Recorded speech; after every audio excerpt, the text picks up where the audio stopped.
Let's look at some evolving events, especially in your constituency. You are the chairman House Committee on Security and Peace. Recently, there were some security situation in Ogwashuku, though I heard you waded into it and reasonable peace appears to be returning to the community. Let's go down memory lane. At the time you were local government chairman, there were even worse and embarrassing security situation within the local government. Incidents of kidnapping that was even almost every day, and other security vices. But you did rise to the occasion. You brought it to the barest minimum, if not completely abated. From the benefit of that experience, what are you doing this time? What are you doing as the chairman House Committee on Security? Since this is happening in other, beyond the Anwuzia South, what are you proposing? What is being done by the state government? What is the House of Assembly doing to ensure that this does not cascade into a full-blown catastrophe? Yeah, thank you very much. That is a very, very good question, because a few days ago you heard what happened, which led to even the rector of let us say Polytechnic of Ogwashuku to close down the school for a week, so that the students will have the students will be reassured that their safety is paramount. But the issue is that we have seen that those people fomenting these troubles are from the neighboring local governments. They are not from within, and they are outsiders. From my own intelligence gathering. And when I was chairman, you remember the kidnapping in Anwuzia South was heavy. Ogwashuku in particular. It was like 2 kidnappings every day, single day. Prominent men, women were picked or kidnapped. What did I do? Through the support of the then governor, Ekweme, he told me, Isaac, go and constitute a powerful vigilante. Because the police, they cannot handle it because they lack manpower. So you need this community policing, vigilante, to help complement the efforts of the police. I had to set it up. Funded it squarely. Ekweme supported me. And within 1 month, kidnapping stopped. It stopped for years. I know how we did it. So at this level, you can see that the problem vigilantes are facing all over the state is funding. This issue of, you're talking of this Hausa people, Fulani herdsmen, disturbing our people in their farms, chasing them away, will be brought under control if we have a well-funded vigilante group in all the local governments of the state. So as the chairman House Committee on Security, I think I'm consulting with my colleagues so that we will have to have a bill that will pass into law by the grace of God, that we now have the support of the state government in terms of funding.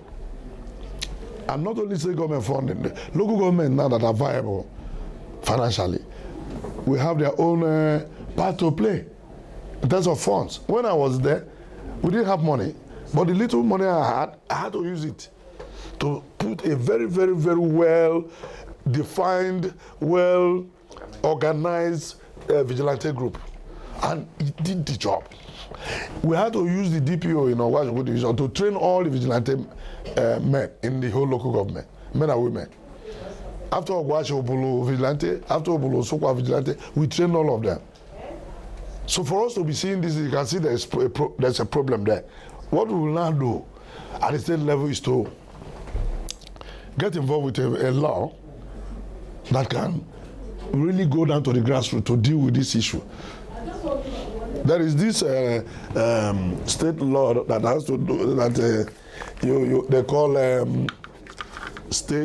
Delta State Community Corps. Community Security Corps, which was passed in 2020. I've gone through it, but we need to amend it so that we give more strength, more focus of the state government to the vigilantes at the local government level. We do the law that will make it very, very powerful. And all the vigilantes, all in the whole local government must be under the police.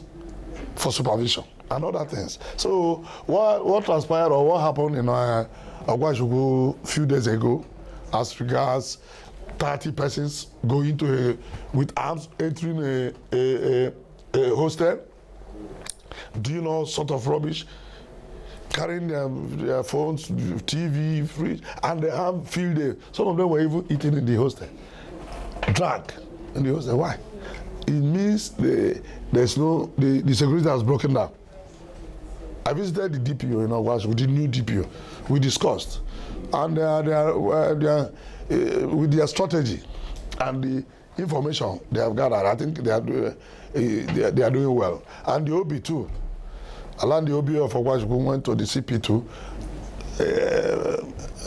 and the CP has responded by sending some vehicles and some men to be patrolling that Ogwashuku road and its environment. So I think by now the rector should be rest assured the students can come back to school, go to their school, while the security agencies will do whatever is necessary to see that. For some time now, nothing of such has happened again. But I know the state has to help a lot. It's not only Ogwashuku, we're talking about all the 25 local governments.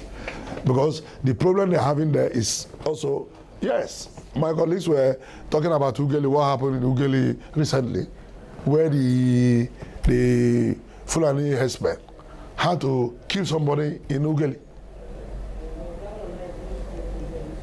And they went free. If we have a well-structured vigilante in Ugeli North or wherever, or any logo, they will not go scot-free. I know what we did that stopped the kidnapping and the robbery or cultism in Ogwashuku then when I was at the helm of affairs in the local government. Check the 6 years I stayed there. It was so peaceful. I dealt with it squarely. So I think because I have that experience as a former council chairman who deals with security, you know, this security you are talking about at the state level is at the local government level you have them. As about here, is it not Oshimili South headquarters? And Ocha South is Ogwashuku, is it not? So the state, I know His Excellency, I will discuss with him by God's grace. My speaker is aware. I've already briefed him about the situation, what transpired in Ogwash. He said he had it, that he had the relations there too, that briefed him. So we're going to deal with it. Forget about that security, we'll deal with it. We know that the federal government, they are bereft with ideas now on security. Insecurity is all over. But one of them has said, let's deal with it, because it is our duty to make sure that data is safe. So, thank you for that question. That's the extent of which I can say. Other things I may not say it in the television because of the sensitivity of the matter.